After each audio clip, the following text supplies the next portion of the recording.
left off on the notes on infinite rectangles. However, I do know that we didn't get finished. So if somebody talk to me, people. What are we at here? Second problem for the third page. What is that problem? My page is not so. Okay, so let's get caught up to speed. What do you say? What do you say? We're going to pick and choose a couple examples because we need to get through a little more here. All right, so if you recall, the idea is to get a formula for finding the area under this curve based on any number of rectangles. So if I said, give me an estimate of 2 rectangles, you could just plug 2 into your formula and give me your estimate and so on, right? We say we start by taking the total region, which is 3, dividing it into n chunks. And each chunk then, or each delta x is 3 over n. So each base is 3 over ny. Oui? Okay, that delta x. The x, the first x that goes into the function then, because we're using right hand, we would go to that first division over. If I started at 0 and went 3 over and over, I would be at I thought that was an easy question, but apparently not. If I started at 0 and went over 3 over n, I would be at 3 over n, because 0 plus 3 over n is indeed 3 over n. If, in my second place I drew my height, I went another 3 over n over, then x2 would be 2 3 over n's. And x3 would be 3 over n's. And the nth x, or the last x, would be n 3 over n's, which simplifies to 3, which makes sense because they're using the right a, right? Therefore, the heights are f at different x's, and those different x's are just some number or multiple of 3 over n's. 1 3 over n over, 2 3 over n's over, 3 3 over n's over. I counting. I counts at, we start at 1 3 over n, so I starts at 1 and ends at n. Oui? All right. After that, we plugged in the function for this problem. In this case, the function is not just some general f, but 1 plus x squared. So it would be 1 plus blank squared. And in that x goes I 3 over n's. Oui? All right. Now we want to isolate the I summations. This is where one person can do things differently than the other in terms of speed. This is 3 over n times the sum of a lot of stuff. So I could pull 3 over n out. Likewise, I would have 1 plus one of these, and then another 1 plus. So I could say I'm going to have a whole bunch of 1's and 3 over n times a whole bunch of the other guys, I 3 over n's quantity squareds. Basically just split up the sum into separate sums. Cool? Can I get a cool? All right, thank you. All right. This I'm going to leave for a second. It's pretty simplified already. This, it's the I that's counting, and each time I just have another 3 over n. So I can pull that 3 over n squared out and altogether have a total of 3 cubed, or 27 over n cubed out, and just focus on the summation of all the different i's. Oui? Now, this, just in terms of understanding, the whole way a summation notation works is this tells you the first I in through the last I in. So when I equals 1 is put in, what comes out of the function? 1. And then you add that to when I equals 2 is put in. What comes out of the function? 1. And then you add that to I equals 3 goes in, and you add a 1 until you've gone through all the numbers it tells you to go through I equals n, and you add a 1. So altogether then, how many 1s would I have? N of them. And n 1s adds to 10, yeah. Now, that summation then can be replaced by just saying that's just going to add to n. Whatever n is, that's how many 1s you're going to add, so it would total to n. 3 over n is then just waiting for it to be multiplied. Cool? The 27 over n cubed, that means when I equals 1, you get 1. Add that to when I equals 2, you get 2. Add that to when I equals 3, you get 3. You would add all those numbers until the last number in n. Now that's a little more complicated because it's not just constant. 1 plus 2 plus 3 plus blah, blah, blah, blah. And that requires a bit of a cool formula. I give you those formulas. The formula for adding a bunch of numbers, linear growth from 1 to n is n times n plus 1 over 2. Those formulas will always be given to you. I will not expect you to memorize them. Now, what I found there, or simplified found, is a formula for finding the area based on any number of rectangles you choose to give me. So I could clean this up into what? Oh, this doesn't seem good. Oh, this should be I squared. Why didn't you say something? You don't even know what you're doing, do you? This whole thing was squared, yes? So this should be I squared, the formula for which is not that, but obviously I don't have one person thinking critically. The formula for that is actually that guy. See? I suppose I could clean it up if I wanted. I could take out an n, and I could take out a 3, and all said, get something big like 9 times n plus 1 times 2n plus 1 over 2n squared. We? All right. So if I said, all right, calculate a sub 2, what would I be doing? What would it mean? It would be an area under the curve using 2 rectangles for my estimate. A sub 3 would be using 3 rectangles and so on. So that's a formula that would give you an estimate based on using any number of rectangles once you put it in. Cool? I could do analytically then, take the limit as n goes to infinity, or with a computer program I could put that in and put in any n I wanted, or a calculator program. All right, this one gets a little hairy, so we're going to go to this one and do that one together in the interest of time, all right? What makes this different is that guy. When you start at non-zero, then your life gets a little more complicated. I will show you. I am still taking area under a curve, and 1, 2, I should have spread it out a little more, 3. I still am saying the area as a function of number of rectangles is delta x for the bases times f of x at some x for the heights. That to me is a good starting point. It is the basics of Riemann. Delta x, what's delta x in this case? How wide is each rectangle? 2 over n, okay? F at. Now, if I'm using right-hand rectangles, then I'm going to start at 1 and go over a delta x, meaning my first x is not just a 2 over n, but 1 plus a 2 over n. And my second xn is to start at 1 and go 2 delta x's over.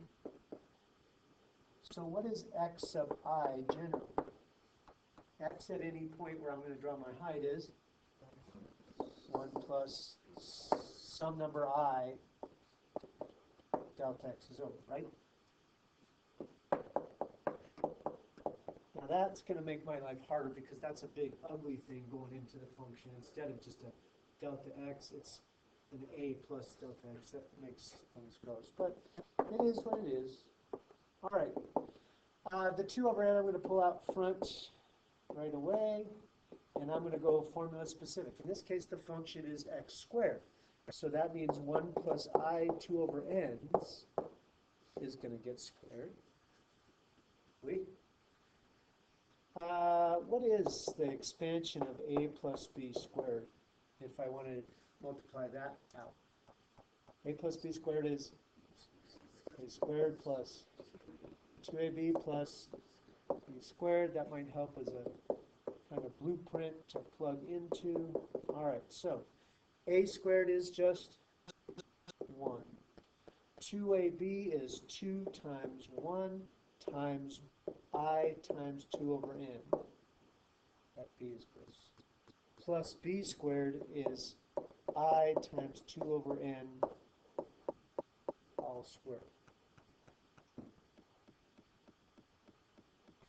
Stop me if I'm in there. All right. Now I'm going to break this into 1, 2, 3 different summations. Each one will have a 2 over n out front of it.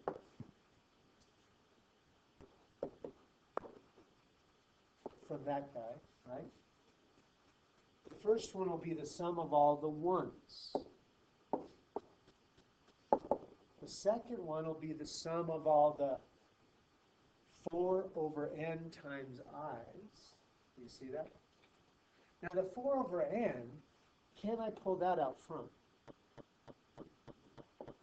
Leaving me with just the i's. You see? And then the last guy, I could square both, and the 4 over n squared I could pull out front, leaving me with just what inside the summation? I squared.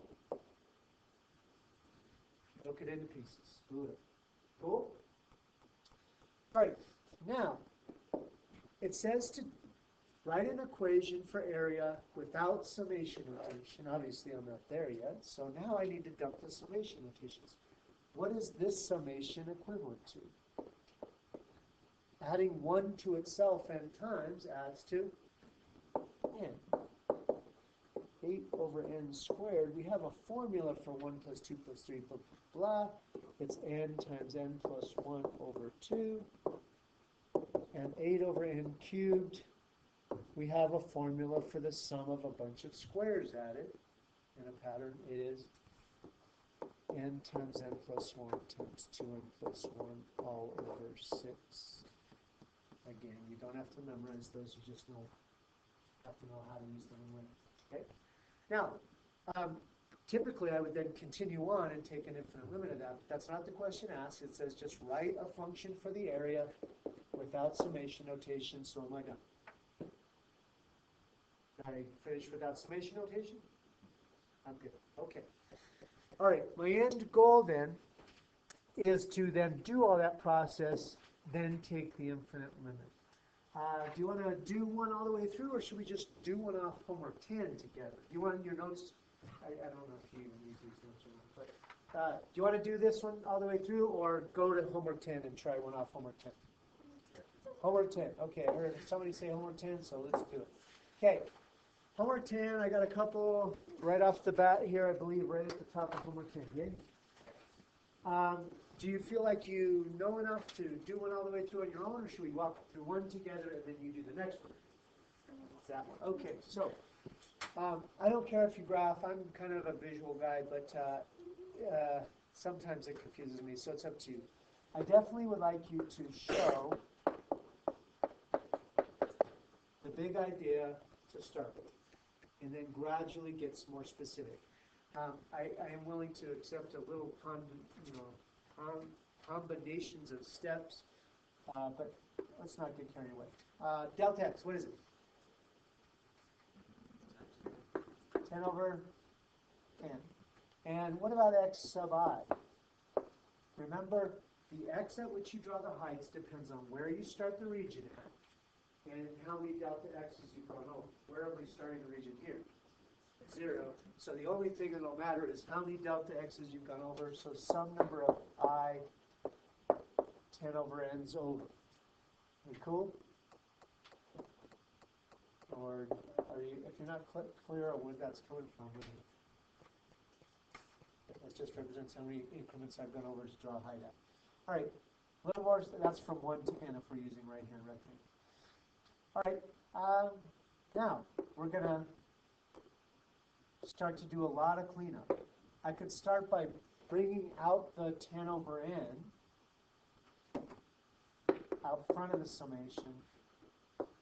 And I could also plug in the function itself. For this problem, it's 2 plus blank cubed, and inside that blank is the x of some number of I 10 over n. Sweet. All right. Now, we want to separate. So we're going to have a 10 over n times the sum of a bunch of 2's, and we're going to have a 10 over n times the sum of a bunch of cubes. I could also pull the 10 over n cubed out.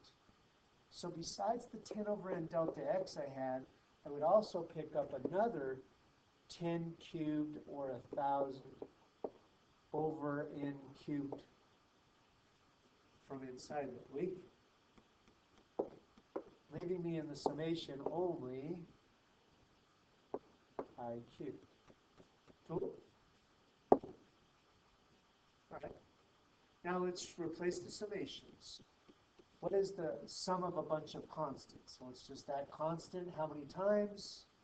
And that's just n times. So 2n times, or 2 times n is the sum of all those 2's. Here, I'm looking at maybe 10,000 over n to the 4th times the formula for sum of cubes. I believe it's n times n plus 1, that all squared over 4. Okay.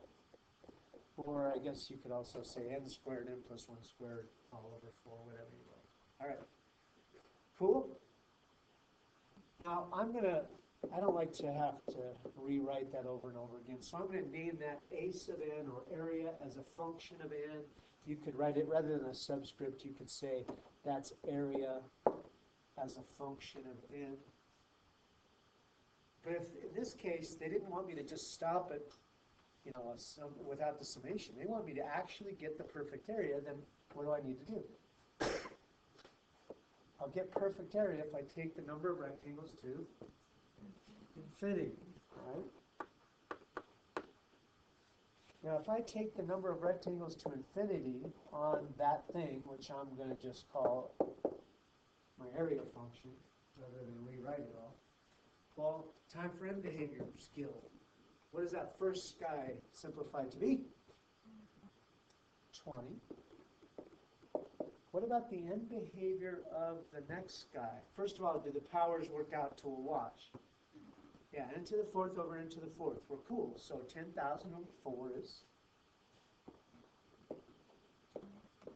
2,500. My total estimate, or my total area then is 2,520.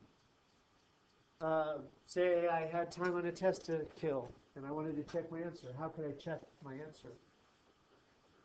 What's another way of finding area under the curve? It's infinitely better. Integrate. So if I integrate 0 to 10, this is actually frustrates students more than anything. Why don't I just do that?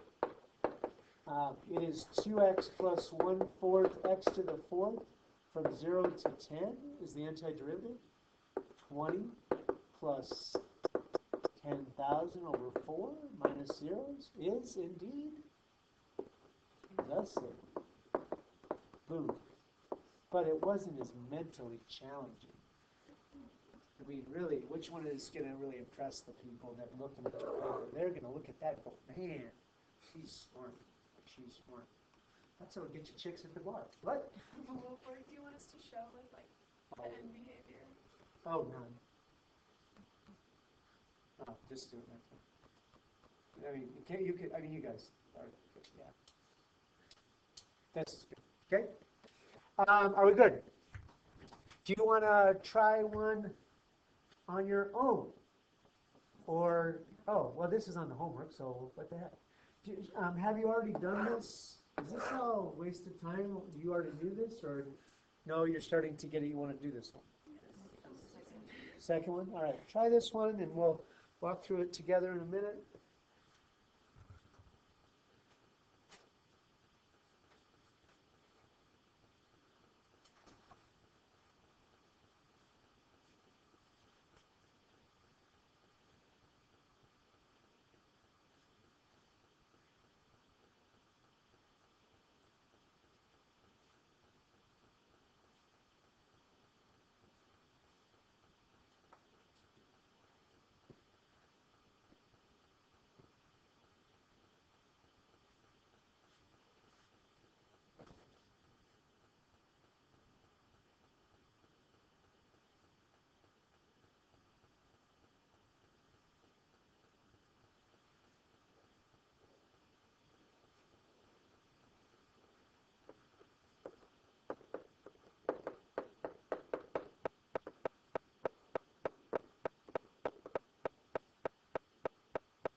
How we doing? Kind of like school, how we do? Now, first of all, don't worry about if you get a negative, because we know we can have negative area, given if the function is mostly below the curve, so that's cool. Did I go too far? Should I give you a second? How we do?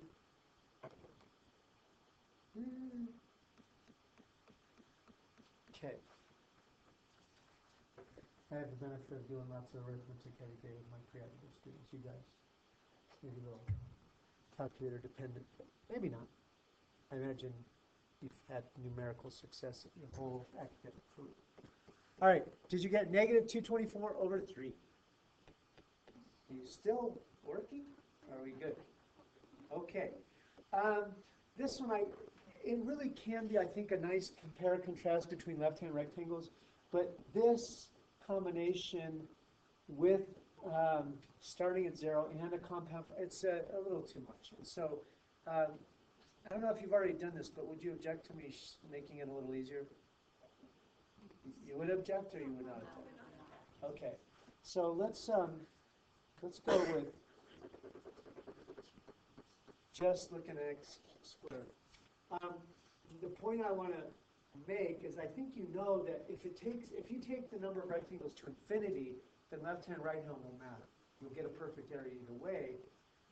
How does the summation compare, though? How could they come out the same when it feels like they should be different? Remind me, when you do right hand, actually let's just do the right hand fairly quickly because it's what we have been doing. That's the normal right hand, yeah? The left hand will be different in that instead of starting at 1, you're going to start at 0. You're going to use the left end of the edge rather than the right. So you'll start by not putting in any delta x's. You're just going to start at your starting point. And you're going to end, instead of all the way to the right at n, you're going to end one more to the left of that, which is ending at n minus 1. You remember that? Okay. Now then,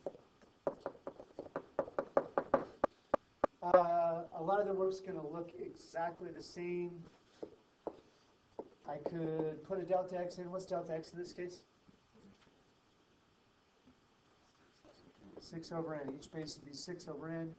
F at. What's going to go into the function? X of I will depend on our starting point plus how many deltas over. So x of I is negative 1 plus 6 over n I times over. Okay? That would be the same as over here. We'll talk about that in a second. Let's proceed. If the function is to square, then that means squaring negative 1 plus 6 over n I times. When I do that, using our binomial pattern, a plus b squared equals a squared plus 2ab plus b squared, I'll get 3 terms. First of all, I'll get negative 1 squared, which is just 1. Then I'll get 2 times negative 1 times 6 over n I times, and I'll get b squared, which is 36 over n squared I squared. Correct?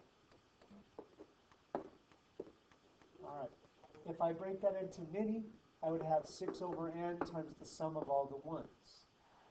Then I'd have 6 over n times negative 2 times 6 over n times the sum of all the i's. Then I have 6 over n times 36 over n squared times the sum of all the squares. Cool? Are we cool? Okay. If I replace each, what's the sum of all the ones? N. Negative 72 over n squared. The sum of all the i's? N times n plus 1 over 2. Wait. That's a mistake. And then 216 over n cubed times the sum of all the squares, n times n plus 1 times 2n plus 1 all over 6. If I take the infinite limit on that, then my answer approaches or converges on what? Yeah, so what? You forgot 2x. So it's x squared plus 2x. Oh, yeah, I dumped it, so, it was gross last period, so thank you. Oh, shoot, I made a mistake. All right, how about this? Where does this go to?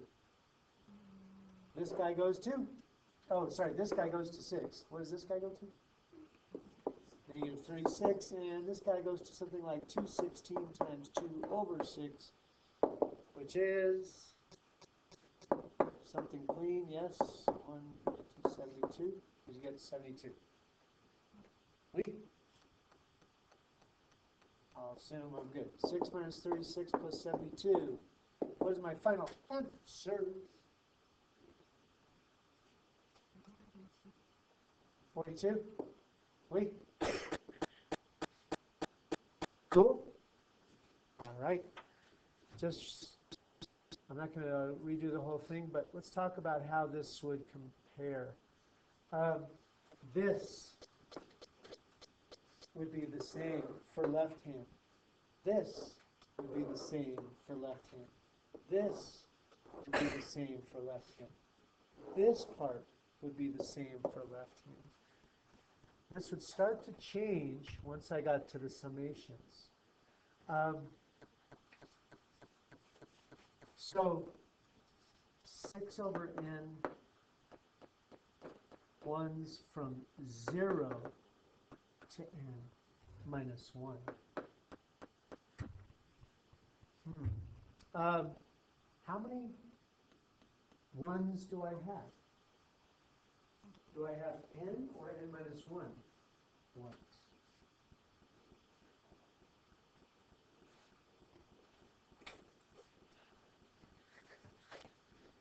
If I start with I of 1 and go through n, how many n's do I have? N terms, right? Do you agree? If I start at 0 and go through n minus 1 terms, how many terms do I have? Yeah, it's still the same for rectangles. I'm just using the left side instead of the right side. So how many ones do I have? I still have n of them. Next guy, I still have negative 72 over n squared times a bunch of i's. But I'm going from 0 to n minus 1. All right? Now, I know that if I start at 1 and go to n, it's 1 plus 2 plus dot, dot, dot, dot, dot, through n, and it adds to, by formula, this, yeah? You with me? Okay. What about if I end at n minus 1? 0 plus 1 plus 2 plus...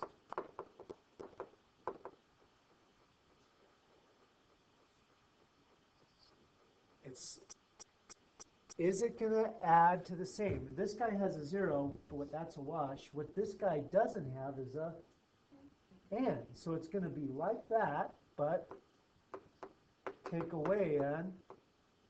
What doesn't it have? It doesn't have an n. So as far as a formula for the sum of that, when it ends at n minus 1, it actually is just like the normal formula, but take away the last term n, which never gets to happen. Cool? All right. Likewise, this 216 over n cubed, it's like the normal sum of squares, n times n plus 1 times 2n plus 1 over 6, but without the last term. What's the last term in the sum of squares? You never see n last n squared, right? Okay, so just big picture here. We're talking the difference between left and right hand. Now it feels like this is going to come out different, yeah? Because of those, I mean, shouldn't this be different? But what happens when you take the n behavior? As n goes to infinity, This still approaches 6. What about this? Does that come out to anything, considering that when I distribute, I have 72n over n squared? Is that what happens to the n behavior on it? It goes to?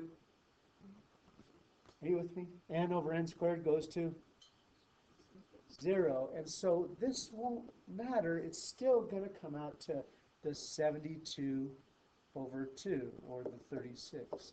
And this guy, it's just going to be about this. This would be n squared over n cubed. It would go. And so at the end of the day, then, it doesn't matter. This is negative. Doesn't matter if it's left hand or right hand. With the infinite limit, it does come out to be the same.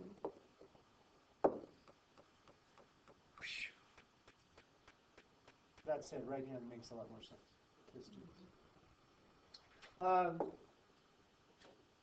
Okay, now my question is this. Shall we keep going with set 10 now that we're in the summation state of mind, or should we go back and go over questions on review 9? Do you want to do, let me ask you this, because you are just basically sitting there like a bunch of slips. This one is the hardest one on review 10. Using or writing a calculator program to find area based on anything. Would you like to talk about that? Great. Okay. If you recall, the function, actually the question was estimate this integral from 0 to 3 of x root 3 minus x dx. Estimate using, first of all, right-hand rectangles, or at least I'll do right-hand rectangles, then left-hand rectangles, and tell me what would your estimate be based on 4, 8, 12, did it also ask for 16 and 14. Okay. The whole goal being that you start to see the area converging on a upper limit or a number. The more rectangles, you don't get more area, you get better area. All right? So, are you ready? So what do we do? Okay, so that was the hard part. Okay, I've got this thing, I'm supposed to use my calculator. Well, it's doggone hard to use your calculator if you don't know what to put into your calculator. So you have to do some paper and pencil work first. Let's go right. How do we typically find area under a curve? By summation notation? Delta x times f at some x's, yeah? Good start, good start. What's delta x? 3 over n, and f at what x of I? Just I 3 over n. Okay, cool. I need to be able to work this based on any number of rectangles. All right. Okay, so rather than retype the function each time, let's get the function in there first. What do you say? So would you put in the function x root 3 minus x?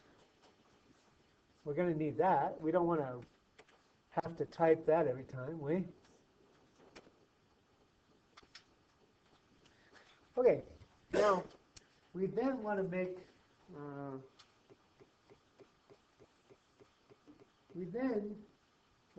the summation in here. Now, we can do that in the graphing menu, or we could create a function in the home screen. Now, I think based on last class going disastrously, let me try this a different angle here. Would you go to your home screen, and we're going to create a function that does the summation. Cool? Now, when you create a function, let's call it f2.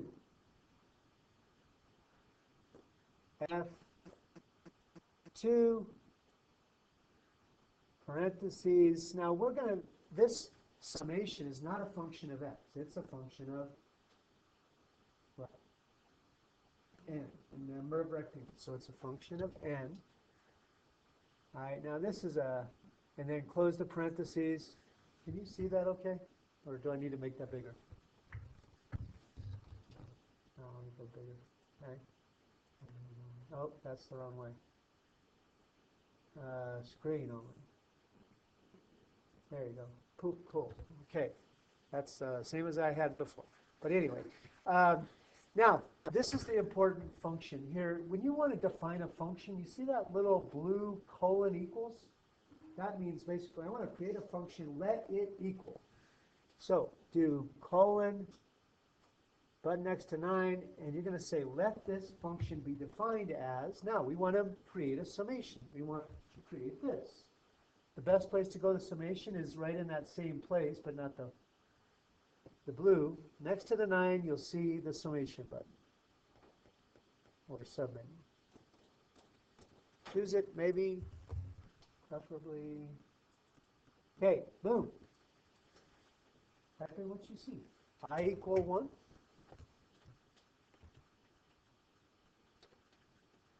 To n.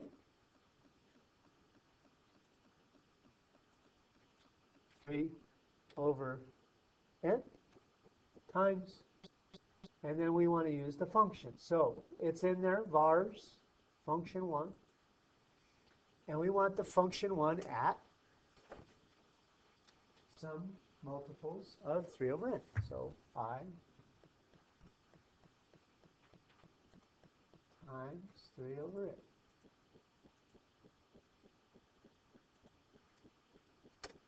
It says done. Cool. I have identified, you have defined your function as such. That is F2. Now, I want to know what would the area under this be if I estimated it using 4 rectangles. So I'm going to use my program. I want F2, so call it F2 at 4.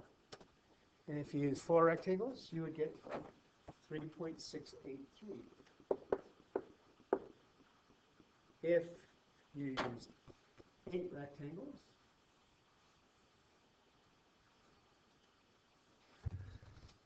I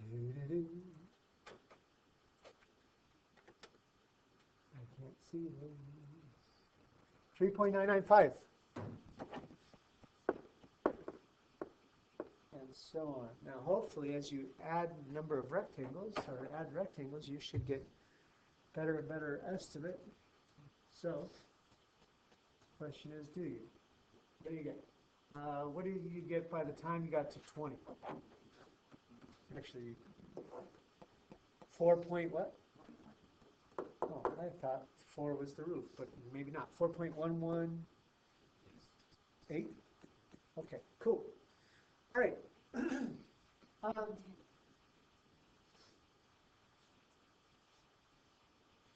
Let me think about this for a second. Pause and think. This is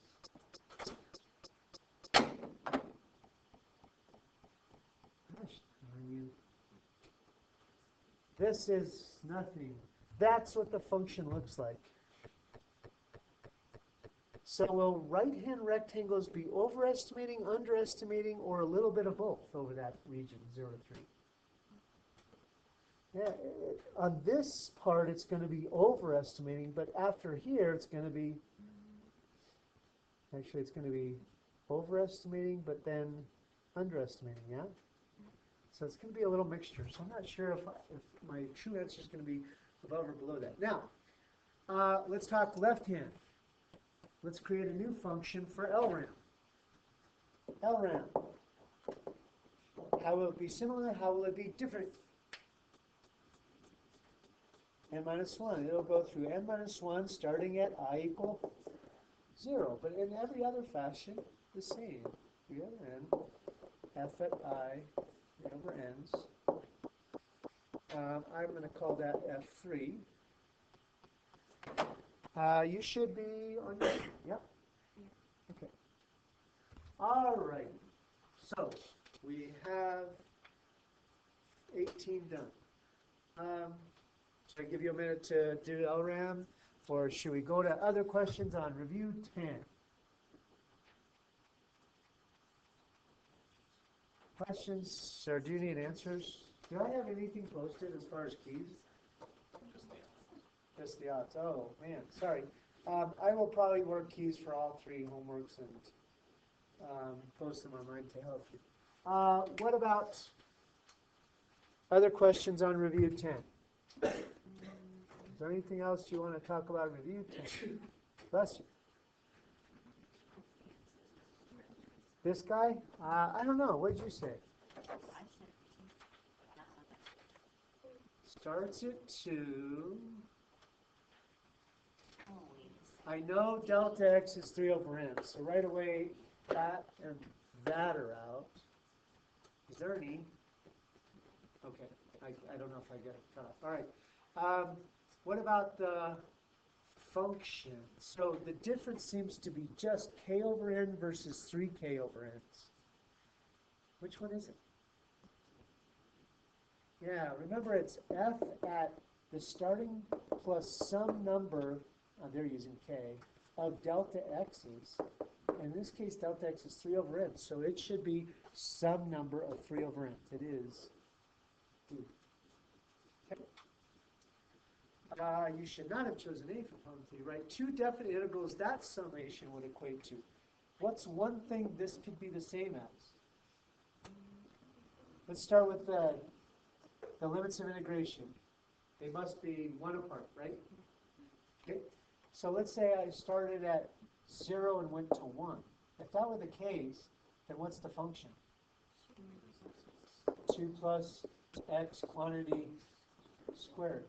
What if you started at 2, then the upper limit would have to be 3, but then what would the function be? This would be more of a part of the original point, so the function would just be x squared.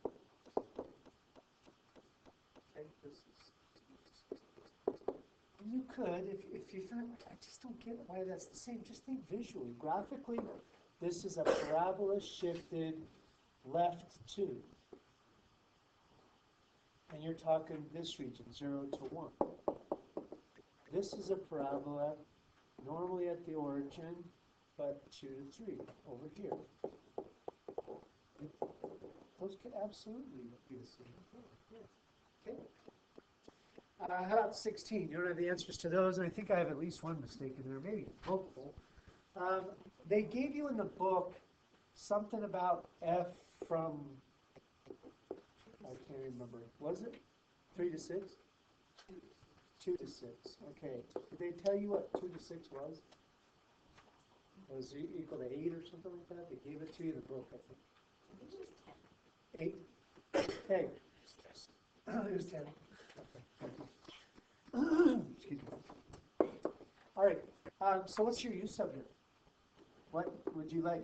You use u sub when you have a function within a function. So you'd like u equal x minus 2. Therefore, du is dx. That's cool. But the limits change. If x is 4, that would imply that u is 4 minus 2, or 2. And if x is 8, that would imply that u is 8 minus 2, or 6. So this is 100% equivalent to that, and therefore it's 10. Wait. Is this one I have a mistake on? Should it have been 1 to 3, I think? I think it's supposed to be 1 to 3. What's the u sub? U is 2x, therefore du is 2 dx. When x is 1 is what it should have been, sorry. U is 2, and when x is 3, u is 6, making the integral 2 to 6 g of u times 1/2 du. And that then would be 1/2 of whatever the value they gave you, which I had no idea what it was. -2. So I had an error there. If you thought it doesn't even make sense, 2 to 3, then you're right. I screwed up. Okay. Okay. Well then, we didn't get to anywhere close to this number of questions. So 3 sets due tomorrow. Now, if you're thinking, wow, this is really good stuff, my record is 11, so we're not close. I easily get 11 sets back up. Okay? No worries. We'll get there. Now, if you haven't done any of these two sets, well, then you should recognize it. Okay? But if you just keep up, we're good. We'll get caught up on questions. Have a great day. I will post keys online so we can maybe get caught up a little bit.